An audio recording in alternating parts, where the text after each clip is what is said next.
Hi everyone, ఈరోజు video ఏంటంటే నాటుకోడి కూర కట్టెల పొయ్యి మీద ఎలా వండుకున్నామో చూద్దాం అన్నమాట. అమ్మ అయితే అల్లుడు గారి కోసం అయితే కూర వండింది. నైట్ అయితే అల్లుడు గారు ఫోన్ చేసి అత్తయ్య నువ్వు వండిన కూర చాలా బాగుంటుందని చెప్పేసరికి ఇంకా మా అమ్మ ఎక్కడ పొద్దున్నే లేచి కూర అయితే వండేసింది. మేము ఊరు వెళ్తున్నామని చెప్పి ఇక ముందే కూర వండేసి మాకు బాక్సులు అయితే ఇచ్చేసింది అనమాట. ఇప్పుడు చూద్దాం. అది మా ఆవిడైతే ముందు కోడిని చూసారా ఎలా పట్టుకున్నాడో. నేనైతే షాక్, మా ఆవిడ ఇంత చక్కగా పట్టుకుంటాడా అని చెప్పి. మీరు ఈ వీడియో చూస్తే కన్ఫర్మ్ గా నాకు తెలుసు మీ అబ్బాయి దొంగకోళ్ళు పడతాడా అని చెప్పి అనుకుంటారు. ఏం అలా అనుకోమాకండి, మా అబ్బాయి ఫస్ట్ టైం పట్టుకున్నాడు అనమాట.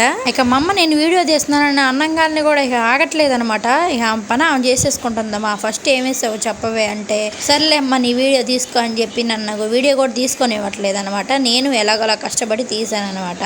ఫస్ట్ అయితే ఆయిల్ అయితే వేసేసింది. ఆయిల్ వేసి ఒక అరగంటకి అయితే బయటికి చికెన్ అయితే తీసుకొచ్చేసింది. వేసిన తర్వాత ఇంకేమయ్యాలో తెలియక మా అమ్మకి అటు ఇటు తిరిగి ఒక అరగంటకైతే అందులో కోసిన కూరనైతే బయటికి తీసుకొచ్చేసింది. చూసారా ఈ లోపే పొగలైతే కక్కిపోతుంది అనమాట. నిజానికి అందులో మా అమ్మ ఏం వేయలేదు, ఆయిల్లో డైరెక్ట్ గా చికెన్ అయితే వేసేసింది. నాటుకోడి చికెన్ ఏంటో మా అమ్మకి మైండ్ ఎక్కడో ఉందన్నమాట. మేము వెళ్ళామనే కానీ మా అమ్మ ఎక్కడో ఆలోచిస్తా వంట చేస్తుంది. ఏం చేస్తా, పెద్ద వయసు వచ్చాక అన్ని మర్చిపోతా ఉంటాం అనమాట. వేసిన తర్వాత పైకి కిందకి గుడ్డతో అయితే అందనమాట. నూనె మొత్తం కలవాలి కదా. చూడండి మా వదిన వీడియో చూస్తుంటే ఇక్కడ రుద్రాగడ వెనకమాల నుంచి వాడు ఎక్కడ వీడియో తీస్తున్నా పారిపోతున్నాడు అనమాట.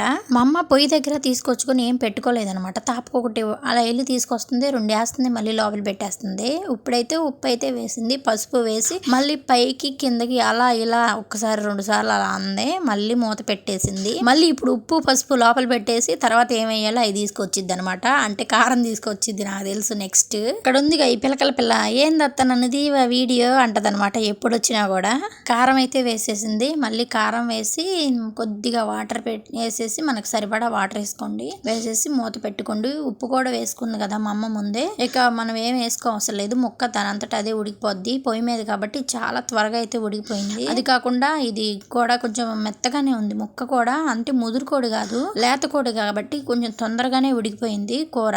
ఇక మూత పెట్టేసుకున్నా. మూత పెట్టుకున్న తర్వాత మధ్యలో మా అమ్మ అయితే ముక్క ఉడికిందో లేదో చూసుకొని టమాటా ముక్కలు పచ్చిమిరపకాయ ముక్కలు అయితే వేసేసింది. మనకి చారు కావాలంటే మనం వాటర్ వేసుకుంటేనే మనకి కొంచెం గ్రేవీగా ఎక్కువగా చారుగా వస్తుంది. ఇంకా వేరే స్టైల్లో వండుకుంటారు ఫ్రై లాగా. ఎంతైనా నాటుకోడికి చారు ఉంటేనే దాని టేస్ట్ వేరనమాట. మేము మామూలుగా అయినా ఇలాగే చారుగానే వండుకుంటాం, పులుసుగా ఉండాలి. ఇప్పుడు ధనియాల పొడి వేసింది, కొంచెం గరం మసాలా, చికెన్ మసాలా, మన దగ్గర ఏ మసాలాలు ఉంటే అవి వేసుకుంటే మనకి ఫ్లేవర్ అయితే బాగుంటుంది. నిజానికి నేను వెళ్ళి వండుకోవచ్చు అక్కడ తీసుకెళ్ళి, కానీ మా అమ్మ చేతి వంట నేను తినాలని చెప్పి అది కూడా కట్టెల పొయ్యి మీద నాటుకోడి చికెన్ తింటే దాని టేస్టే వేరుగా ఉంటుంది అనమాట.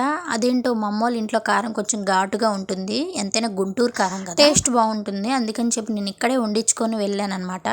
నేను ఇంటికి వెళ్ళి వండితే నాకు ఈ టేస్ట్ రావట్లేదు అబ్బా, కట్టెల పొయ్యి మీద టేస్ట్ రావట్లేదు. అందుకని చెప్పి నేను మా అమ్మనే వండమన్నాను. మా అమ్మ చేపల కూర కూడా చాలా బాగుండిద్ది ఇలాగే పులుసుగా పెట్టి, అందుకని మా అమ్మనే వండమన్నాను అనమాట. చాలా వేసుకొని కొంచెం సేపు ఉన్న తర్వాత అయితే మా అమ్మని గుండెకాయలు ఉంటే వేయమని చెప్పి మా జస్సు గడ అయితే నన్ను నుంచి అడుగుతున్నారు. ఆ స్మెల్ రావడం ఆలస్యం. వాడు అయిపోయిందా అని అడుగుతాడు అనమాట. అయిందని చెప్పి ఇక వాళ్ళిద్దరూ వేసుకుని తేజు ఇద్దరు కలిసి కూర్చొని తిన్నారు. బావ మరదలు ఇద్దరు కూడా షేర్ చేసుకున్నారు. ఆమెమో నాకు గుండెకాయలే కావాలంటది, వీడేమో నాకు గుండెకాయలే కావాలంటారు. ఎవరు గుండెకాయలు తీసేవాళ్ళు చెప్పండి మీరు. ఎలాగైనా అమ్మ చేతి వంట అమృతం అనే చెప్పుకోవాలన్నమాట. వాళ్ళు ఏం వేసినా వేయిపోయినా కానీ ఆ టేస్టే వేరబ్బా. ఇప్పుడు మనం వండుకొని తింటున్నాం కాబట్టి ఆ బాధలు ఏంటో తెలుస్తున్నాయి. ఏంట్రా బాబు, చిన్నప్పుడు అమ్మ వండితే ఏం బాగాలేదు అని అనేవాళ్ళు. ఇప్పుడు వాళ్ళు ఏం వేసినా వేయకపోయినా అబ్బా మా అమ్మ వండిన కూరే చాలా బాగుంది అనిపిస్తుంది అనమాట. కట్టెల పొయ్యి మీద నాటుకోడి కూర రెడీ అయిపోయింది. నా వీడియో నచ్చినట్టయితే ఒక లైక్ అయితే చేయండి, సబ్స్క్రైబ్ కూడా చేసుకోండి.